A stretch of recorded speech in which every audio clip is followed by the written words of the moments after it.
Perkenalkan, nama saya Rika Dewi Nurgaini, nomor absen 10, kelas 11 MIPA 4. Perkenalkan, nama saya Isma Aulia Nurilamsari, absen 13 dari kelas 11 MIPA 4. Perkenalkan, nama saya Adenada Al-Bahar, nomor absen 2, kelas 11 MIPA 4. Kami di sini akan mempresentasikan mengenai materi asam dan basa.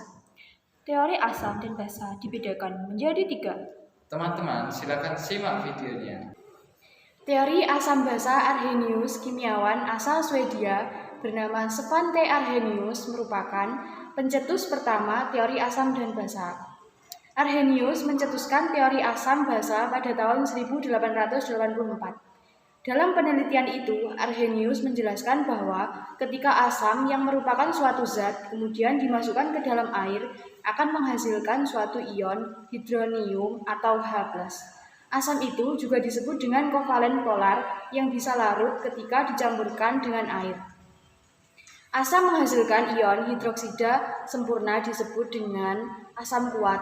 Sementara asam yang tidak sempurna dalam proses ionisasi sehingga menghasilkan ion hidroksida yang kecil disebut dengan asam lemah.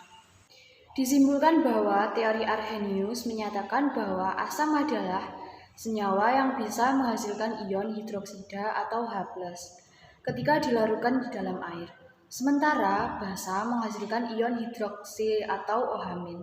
Menurut konsep Arrhenius, asam merupakan zat yang terionisasi untuk menghasilkan ion H+ dalam larutan.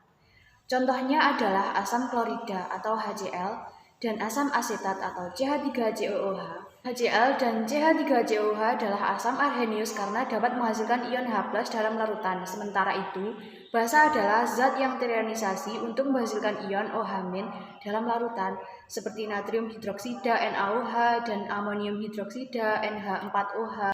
NaOH dan NH4OH termasuk ke dalam basa Arrhenius karena dapat menghasilkan ion OH- dalam larutan.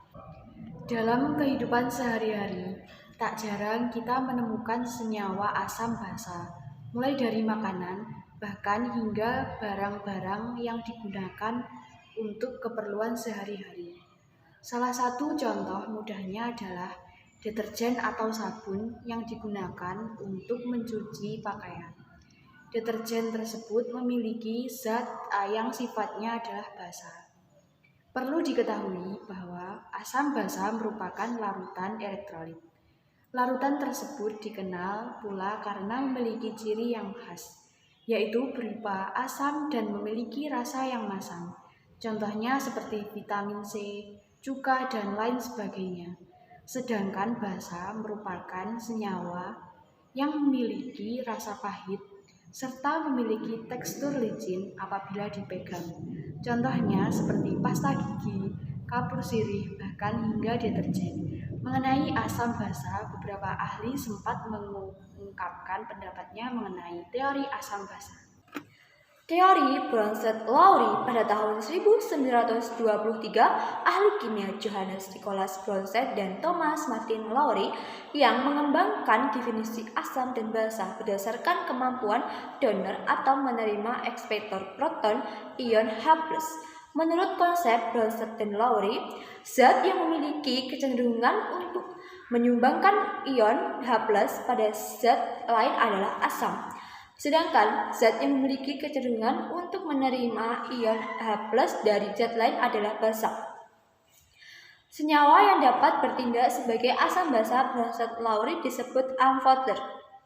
Pada reaksi tersebut, asam klorida HCl menyumbangkan proton H+ pada amonia NH3 dan membentuk ion amonium yang bermuatan positif NH4+ dan ion klorida yang bermuatan negatif Cl-. Sehingga NH3 merupakan basa Bronsted-Lowry karena menerima proton. Pada bagian produk, Cl- disebut dengan basa konjugasi. Dari HCl dan NH4+ disebut dengan asam konjugasi dari basa NH3. Seperti contoh, ketika asam klorida dilarutkan dalam air, maka asam klorida yang larut dengan sempurna akan menghasilkan ion yang baru.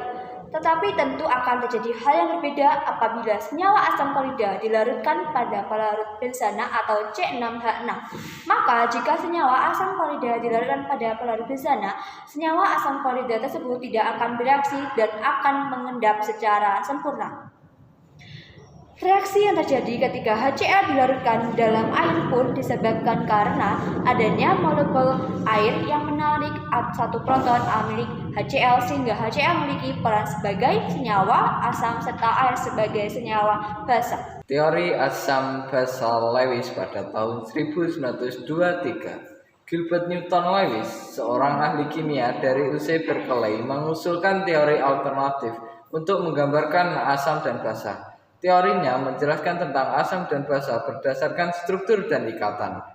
Asam menurut Lewis adalah suatu zat yang mempunyai kecenderungan menerima pasangan elektron dari basa. Contoh beberapa asam Lewis adalah SO3, BF3 maupun AIF3. Sedangkan basa menurut Lewis adalah zat yang dapat memberikan pasangan elektron.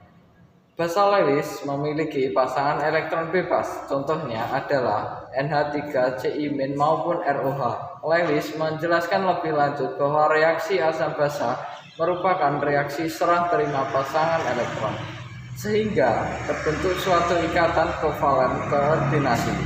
Beberapa jenis asam yang aman dikonsumsi jika dirasakan oleh lidah akan terasa masam.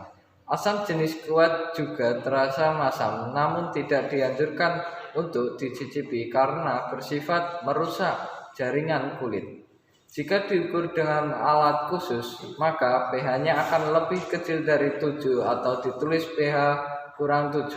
Jika terkena kulit akan terasa perih untuk asam yang bersifat kuat. Juga bisa merusak kayu bersifat korosif dalam kurang memicu karat. Jika terkena besi atau logam bersifat dapat menghantar listrik karena mengandung elektrolit.